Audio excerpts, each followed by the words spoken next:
अब देखो हमारा ट्रांजेक्शन है, ट्रांजेक्शन नंबर 35। ट्रांजेक्शन नंबर 35 देखो क्या बात बोलता है, ध्यान से समझना। 35th ट्रांजेक्शन क्या बात बोल रहा है। इसमें लिखा हुआ है, इसमें लिखा हुआ है interest received from bank, interest received from bank. ठीक है,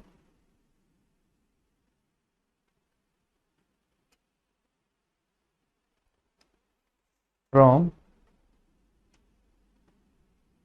बैंक ₹3,500। ठीक है, अब तुम देखो ये है हमारा बिजनेस। ठीक है, ये हमारा बिजनेस है और ये बैंक है।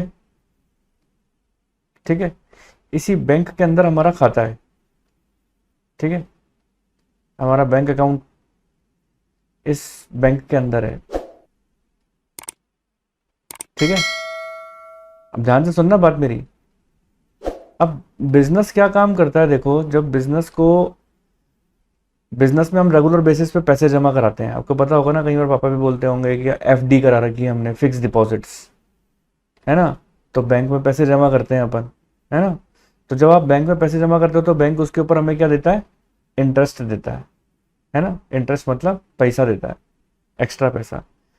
तो एग्जाम्पल के तौर पे मैं बात बोलूं, अगर हमने 10,000 रुपये जमा कराए हैं, अगर बैंक उस पर 10% की रेट से इंटरेस्ट दे रहा है, तो मुझे इंटरेस्ट के रूप में कितने पैसे मिलेंगे, 1,000 रुपये। अब बैंक वाले ने मेरे घर में पैसे देने तो आएगा नहीं, या मेरे ऑफिस में पैसे देने तो आएगा नहीं। ठीक है ना। तो बैंक वाला क्या काम करता है, 1,000 रुपये का इंटरेस्ट मेरे खाते में जाके जमा कर देता है। ठीक है ना। तो देखो बैंक वाला क्या काम करता है, हमें इंटरेस्ट देता है। ठीक है, अगर बैंक वाले ने मुझे इंटरेस्ट दे दिया, ठीक है, तो वो मेरे ऑफिस में तो देने आएगा नहीं, मुझे मेरे किस में जमा कर देगा, मेरे बैंक अकाउंट में जाके जमा कर देगा। देखो इस वाले अकाउंट में, ये देखिए, ये मेरा अकाउंट है ना, इसमें आके जमा कर देगा पैसे। ठीक है, अब अब देखना ये है कि कुल मिला के मेरे को मेरे बैंक में पैसे जमा हो गए, मेरे मेरे पास पैसे आ गए हैं। ठीक है, एक तरीके से बैंक ने मुझे दिए हैं। तो दो तरीके के अकाउंट अफेक्ट हो रहे हैं देखो इसके अंदर। पहला अकाउंट अफेक्ट हो रहा है इंटरेस्ट, इंटरेस्ट मिल रहा है मुझे। और दूसरा अकाउंट अफेक्ट हो रहा है मेरा बैंक, हो रहा है, बैंक में मिल रहा है। तो देखो इंटरेस्ट, क्योंकि आपकी इनकम है, पर्सनल है नहीं, नाम किसी का है नहीं, रियल अकाउंट की लिस्ट में था नहीं है, तो ये नॉमिनल अकाउंट है ना। आपको इनकम मिल रही है, इनकम है आपकी, तो ये क्या हो जाएगी, क्रेडिट हो जाएगी। और बैंक जो है ना, आपका खाता, वो क्या कर रहा है, रिसीव कर रहा है पैसे को, रिसीवर है, तो वो डेबिट हो जाएगा। तो अगर मैं एंट्री बोलूं तो एंट्री क्या हो जाएगी इसकी, बैंक अकाउंट डेबिट। एंट्री क्या हो जाएगी, bank account debit to interest account, bank account debit to interest account 3500 3500। और नरेशन क्या लिखोगे, being interest received from bank, received from bank. अब देखो बच्चों, हमारे पास आ रहा है अब 36 नंबर का ट्रांजेक्शन। ठीक है, ये कौन सा नंबर का था, लास्टली 35 का था ना, अब आ रहा है देखो 36। अब इस 36 नंबर के ट्रांजेक्शन को ध्यान से सुनना। हालांकि ये ट्रांजेक्शन मैं आप लोगों को पहले भी बता चुका हूं। लिखा है goods sold on credit, credit मतलब होता है उधार, ₹4,000। ठीक है, अब देखो क्वेश्चन के अंदर लिखा हुआ है क्या, गुड्स सोल्ड किया क्रेडिट पे। आप ये देखो कि ये है आपका बिजनेस। अब आप जिसको उधार में माल बेच रहे हो, आपके पास उसका नाम नहीं है। समझ रहे हो आप मेरी बात, ये आपका बिजनेस है, आपने किसी भी पर्टिकुलर पर्सन को, आपके पास कुछ गुड्स हैं, आपने उसको उधार में बेचे, ठीक है, आपने सेल कर दिए, ओके, लेकिन इस पर्सन को किया, आपके पास इसका नाम नहीं है। तो जिसको भी हम उधार में माल बेचते हैं और हमारे पास उसका नाम नहीं होता, तो हम उसको क्या बोलते हैं कि ये हमारा क्या है, डेटर्स है, डेटर्स। डेटर बोलो या फिर कस्टमर बोलो, बात एक ही है। और कस्टमर, ठीक है। तो अगर आप इसकी जर्नल एंट्री करोगे तो क्या करोगे, क्योंकि आपने गुड्स उधार में बेचा है, तो हमको पैसे तो उसके बदले में मिले नहीं है, गुड्स और चला गया हमारा। तो दो तरीके के काउंटर फैक्ट होंगे, एक तो कस्टमर या फिर डेटर, है ना, और दूसरा क्या बोलोगे, सेल्स। तो डेटर या कस्टमर तो हो गया देखो पर्सनल अकाउंट, है ना, तो ये तो हो गया रिसीवर पाने वाला, रिसीवर हो गया, पाने वाला हो गया, डेबिट कर देंगे। और सेल्स जो है वो आपके हाथ से जा रही है, ठीक है ना, गोज आउट, तो ये क्या हो जाएगी, क्रेडिट। तो एंट्री क्या हो जानी चाहिए, एंट्री हमारी हो जानी चाहिए debtors account debit to sales, debtors account debit to sales account, ठीक है। आपने कितने का बेचा, 4,000 रुपए का। तो ये एंट्री हमें पता है क्या बात बोलती है, ये एंट्री हमें बोलती है कि हमने डेटर को उधार में माल बेचा है और अब हमें डेटर से 4,000 रुपए लेने हैं, है ना। ये एंट्री यही बोल रही है, being goods sold on credit. आपने ये ट्रांजैक्शन लिख दिया, लेकिन अगर मैं आपसे बात बोलूं कि आपने तो देखो उधार में माल बेचा, अब उधार में माल बेचने के बाद अब इसमें दो परिस्थिति हो सकती हैं, दो भी क्या, तीन हो सकती हैं। आपने इसको उधार में माल बेचा, या तो ये पूरा पैसा दे देगा, पूरा पैसा दे देगा, या फिर कुछ पैसा दे देगा, है ना, और या फिर कुछ भी नहीं देगा। यही तीन परिस्थिति होंगी भाई, या तो ये पूरा पैसा दे देगा, पूरा पैसा, या फिर कुछ पैसा, या फिर कुछ भी नहीं, तीनों ही परिस्थिति होगी। अगर मैं बोलता हूं कि ये पूरा पैसा दे देता है, आपने तो उसको गुड्स बेचा उधार में, debtors account debit to sales entry की, जब ये डेटर आपको पूरा पैसा दे देगा तो आप इसकी एंट्री क्या करोगे। अगर ये पूरा पैसा दे देता है आपको, तो आप एंट्री करोगे कि देखो सब कैश मिल गया, कैश अकाउंट डेबिट, और किससे मिल गया, डेटर से मिल गया, तो टू डेटर्स अकाउंट, है ना, कितने से, 4,000 रुपए से, अगर पूरा पैसा मिल जाता है तो। अगर कुछ पैसा मिलता है, कुछ पैसा मतलब लेट से ये आपको देता है, मान के चलिए 1,000 रुपए, लेट से 1,000 रिसीव, तो 3,000 डूब जाएगा ना, है ना। और कुछ भी नहीं देगा, तो ध्यान रखना बच्चों, देखो अगर वो कुछ भी नहीं देता तो हम क्या करते हैं, कैश की जगह क्या लिख देते हैं, बैड डेट्स। अगर वो कुछ भी नहीं देता तो मतलब उसने बोल दिया भाई मेरे पास पैसा ही नहीं है, जब पैसा लेने की बारी आई तो बोलता मेरे पास पैसे ही नहीं है, तो क्या एंट्री कर देंगे, bad debt account debit to debtors. ठीक है, यहां तक बात, ये बात समझ में आती होगी आपको कि बैड डेट को डेबिट कर देंगे। लेकिन मैंने अगर आपको ये बात बोला कि उसने 1,000 रुपए दे दिए बाकी डूब गए, तो क्या एंट्री करोगे आप, कैश अकाउंट डेबिट 1,000 रुपए, जो डूब गया बैड डेट्स अकाउंट डेबिट 3,000 रुपए, और टू डेटर्स, तीनों ही परिस्थिति हो सकती है ना, तो ये हो जाएंगे 4,000 रुपए। ठीक है, तो बैड डेट अकाउंट को डेबिट कर देते हैं अगर कोई पैसा डूब जाता है तो। अब देखो एक और ट्रांजैक्शन कराने जा रहा हूँ, बहुत ही खास ट्रांजैक्शन है, उसको जरा पढ़ना देखना। ट्रांजैक्शन नंबर है ये हमारा, ये लास्ट था 36 और अब है 37 नंबर का। देखो 37 नंबर का ट्रांजैक्शन क्या हमको बात बोलता है, डेप्रिसिएशन,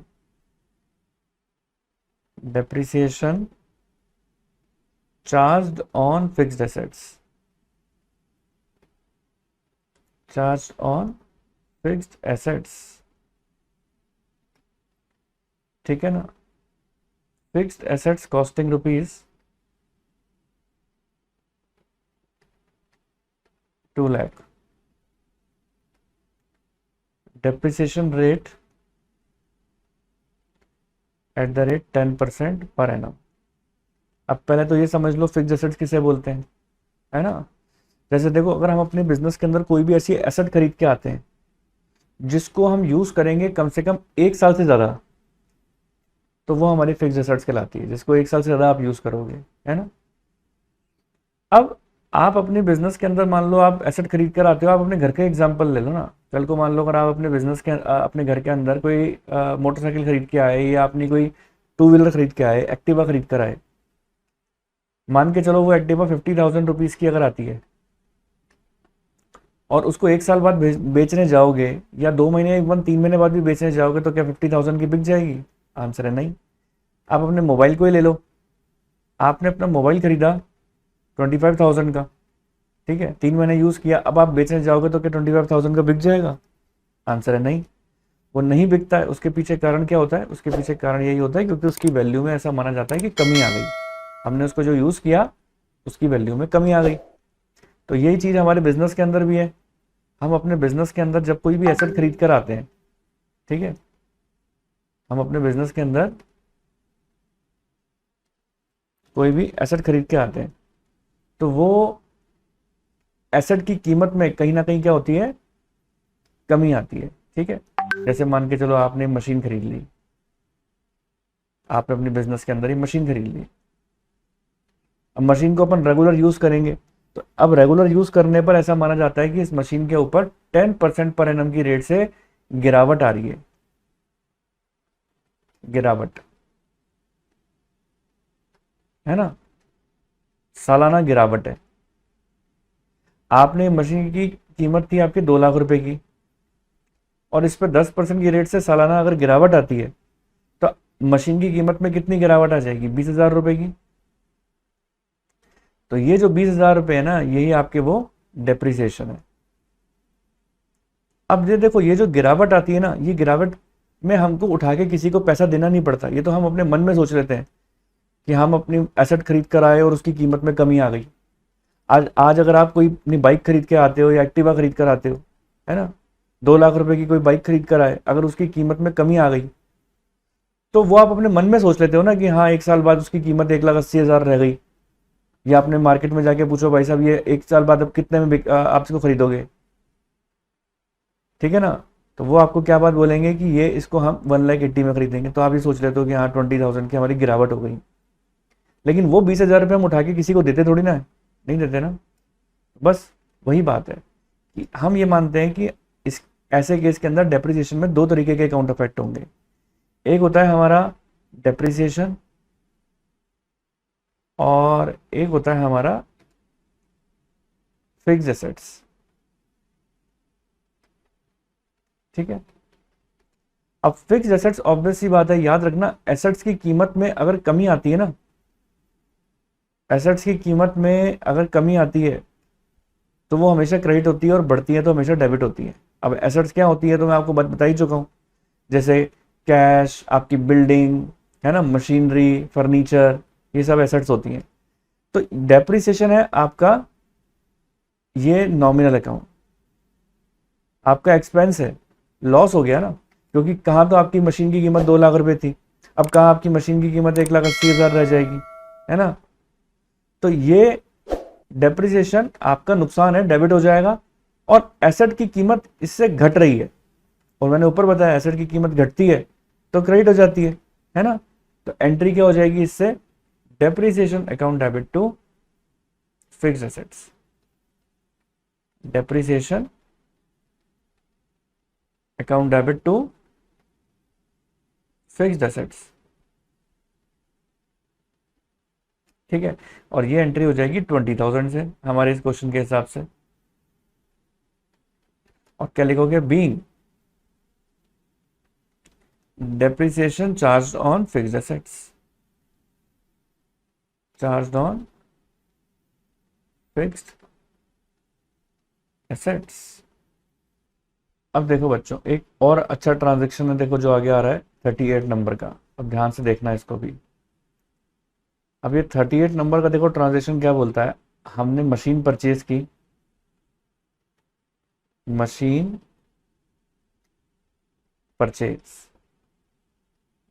ठीक है, ₹2 लाख, ठीक है ना। आगे लिखो कैरिज पेड, कैरिज पेड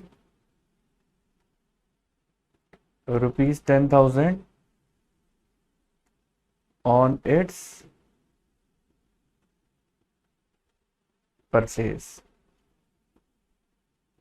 अब देखो किस क्वेश्चन के अंदर देखो क्या चीज लिखी हुई है, आपका बिजनेस ने मशीन परचेज किया है, ठीक है। अगर आप मान के चलिए कि कोई भी मशीन परचेज कर कर आते हैं, कोई भी बड़ी मशीन है घर में परचेज करके आते हैं, अपने ऑफिस में परचेज करके आते हैं, तो उसको सर पे उठा के तो लेकर आएंगे नहीं। मान के चलिए अगर आपने अपने बिजनेस में कंप्यूटर ही खरीद रहा, ठीक है, अब कंप्यूटर अगर आपने खरीदा तो वो कंप्यूटर अगर आपका आता है 70,000 रुपीज का, ठीक है, और कंप्यूटर को घर तक लेकर आने में आपके 2,000 रुपये गाड़ी भाड़े वाले को दे दिया आपने, तो हमारा अकाउंट्स कहता है कि कल को आपसे घर पे आके जब ये पूछा जाएगा कि कितने का कंप्यूटर पड़ा, तो आप उनको 70,000 नहीं बताओगे, टोटल अमाउंट बताओगे 72,000, ठीक है। तो ये एक नियम है कि अगर हम कोई भी एसेट परचेज करते हैं तो एसेट परचेज करते ही उसके ऊपर अगर कोई खर्चा होता है तो वो उसकी कॉस्ट के अंदर जाके जुड़ जाता है, और उसकी एंट्री भी हम वही करते हैं जो एसेट्स को परचेज करने की करते हैं, ठीक है। तो इस बात को हाथ का निशान डालो और नोट के रूप में लिखो, as and when assets is purchased, as and when assets is purchased and expenses are incurred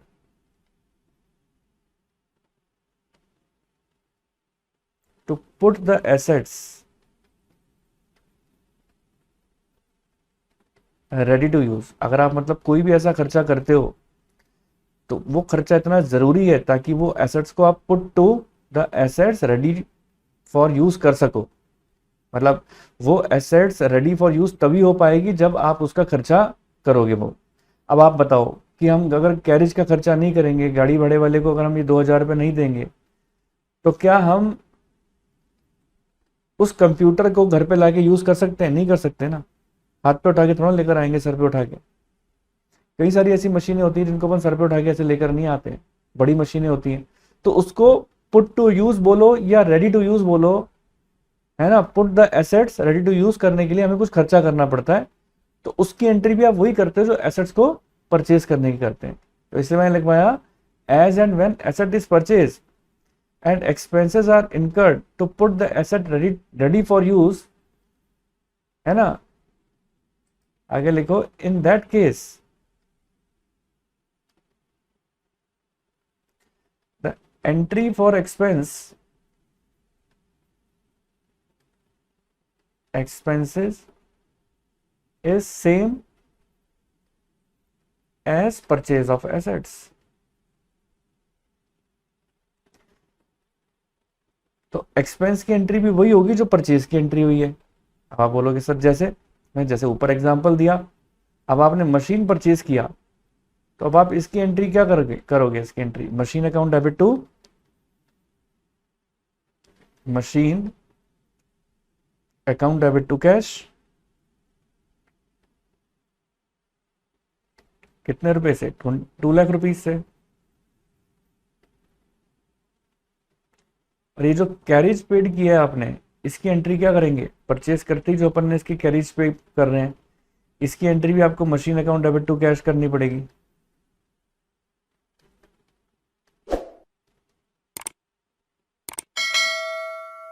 20,000 से।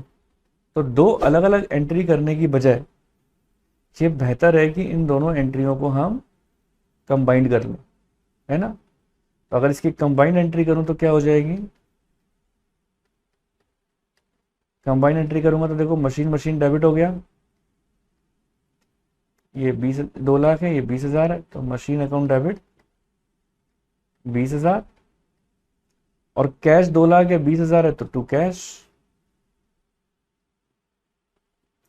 अकाउंट, ये 2,20,000 है, 2,20,000 से 2,20,000 से टोटल एंट्री हो जाएगी, दोनों को अपन ने जोड़ दिया। इस तरीके से आप इसकी पूरी एंट्री कर डालोगे, कंबाइन एंट्री। तो उम्मीद है क्लियर हो गया होगा। अब देखो, अब इसके आगे देखो, अगर अपन बढ़े तो कुछ और इंपॉर्टेंट ट्रांजेक्शन भी हैं। लास्ट ट्रांजेक्शन का नंबर 38, अब आ गया 39। अब ध्यान से देखना 39 में क्या लिखा हुआ है ना। देखो 39th नंबर का ट्रांजेक्शन कहते हैं सम इंपॉर्टेंट ट्रांजेक्शन। पहले तो हेडिंग डाल दो, some other important transaction, some other important transactions. ठीक है, तो सम अदर इंपॉर्टेंट ट्रांजेक्शंस वो कौन कौन से हैं, कुछ गुड्स से लिंकअप है ना। तो देखो मैं आपको 39 नंबर का ट्रांजेक्शन बताता हूं। जैसे देखो चैरिटी लिखा हुआ है, चैरिटी पेड इन गुड्स,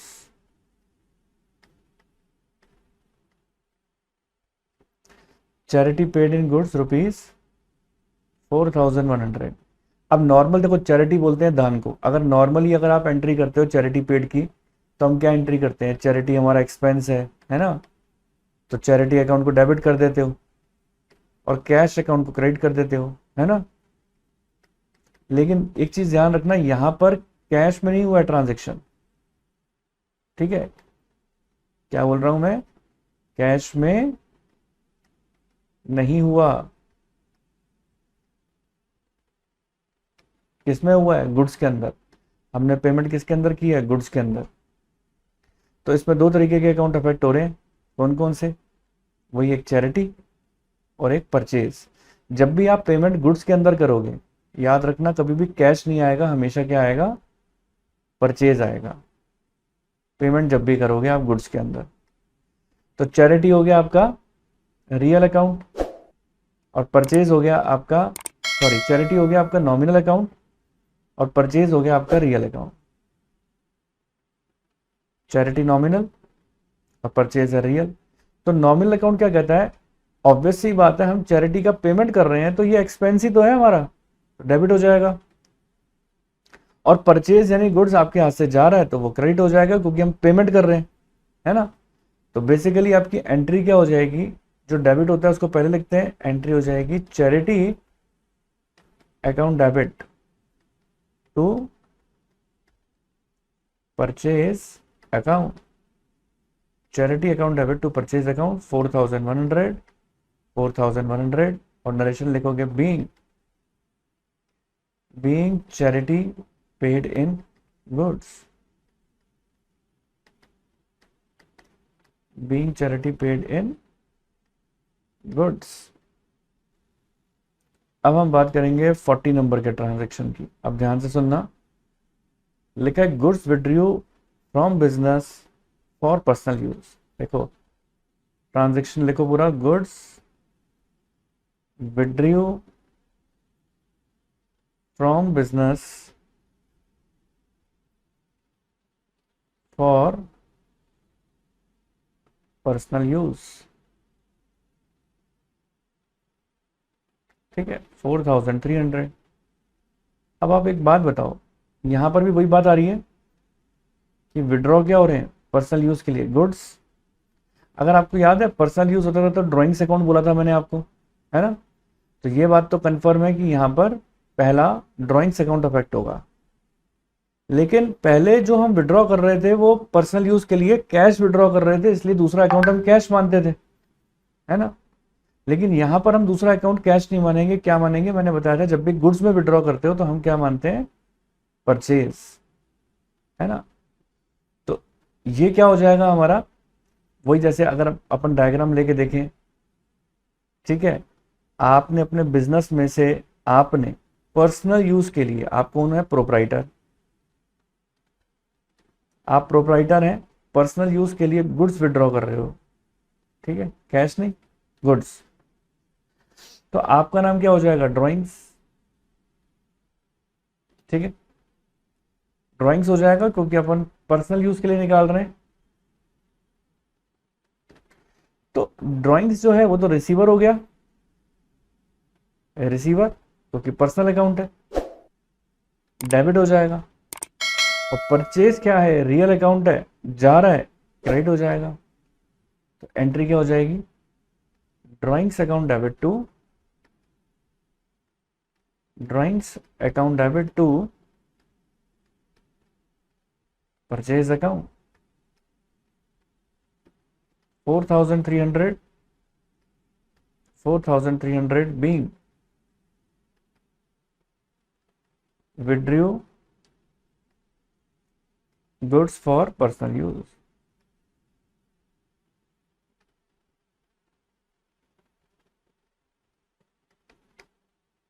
ठीक है जी।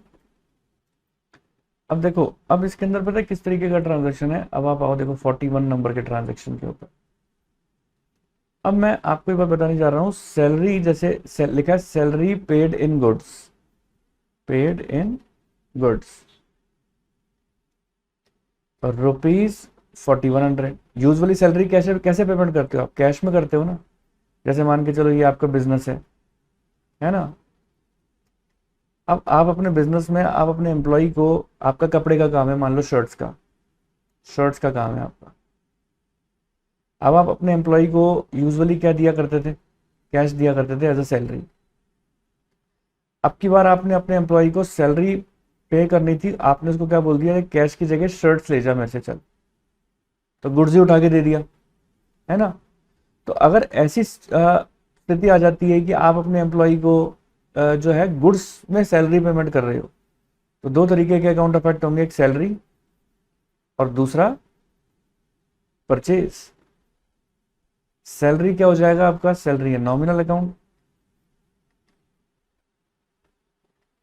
एक्सपेंस है, डेबिट हो जाएगा। और परचेज है रियल, जा रहा है, क्रेडिट हो जाएगा। तो एंट्री क्या हो जाएगी, सैलरी अकाउंट डेबिट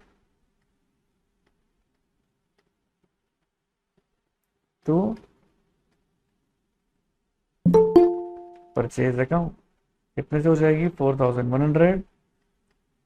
4,100 से याद रखना, जब भी हम कोई भी चीज गुड्स में करते हैं, पे करते हैं, तो हमेशा क्रेडिट किसको करेंगे, परचेज को, ठीक है।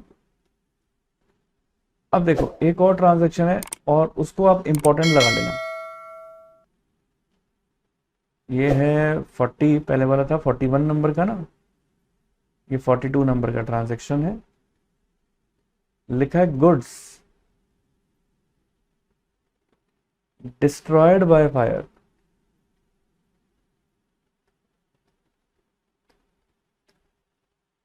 ठीक है, गुड्स डिस्ट्रॉयड बाय फायर बोलो या गुड्स लॉस बाय फायर बोलो, एक ही बात है, 4,500 के। अब परिस्थिति क्या थी कि अगर मैं इसको डायग्रामेटिकली समझाऊं तो ये है आपका बिजनेस, ठीक है, और बिजनेस के अंदर आपके कुछ गुड्स पड़े हुए थे, गुड्स, और रात को बिजनेस में आग लग गई, ठीक है। तो गुड्स क्या हो गए, डिस्ट्रॉयड हो गए,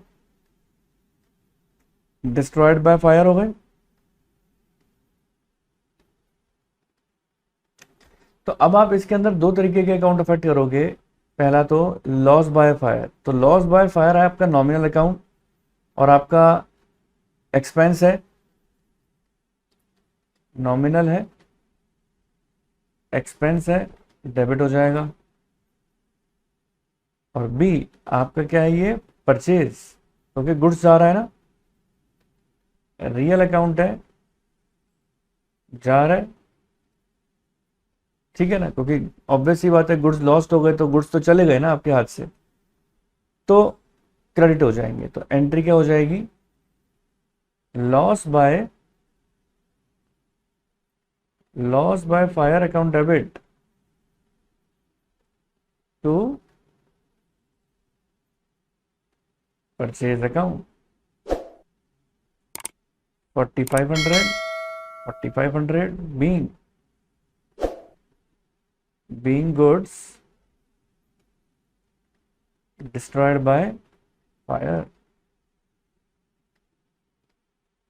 ठीक है जी, तो उम्मीद है समझ में आया होगा। तो उम्मीद करता हूं आप लोगों को मेरा वीडियो अच्छा लगा होगा, पसंद आया होगा। मेरा वीडियो अच्छा लगा, पसंद आया तो इसको लाइक कर देना, चैनल पे नहीं हो तो सब्सक्राइब कर देना, और अपने फ्रेंड सर्कल के साथ ज्यादा से ज्यादा शेयर कर देना। तो जल्द से जल्द मिलते हैं अपने नेक्स्ट वीडियो के साथ, तब तक के लिए ओके, टाटा, बाय बाय।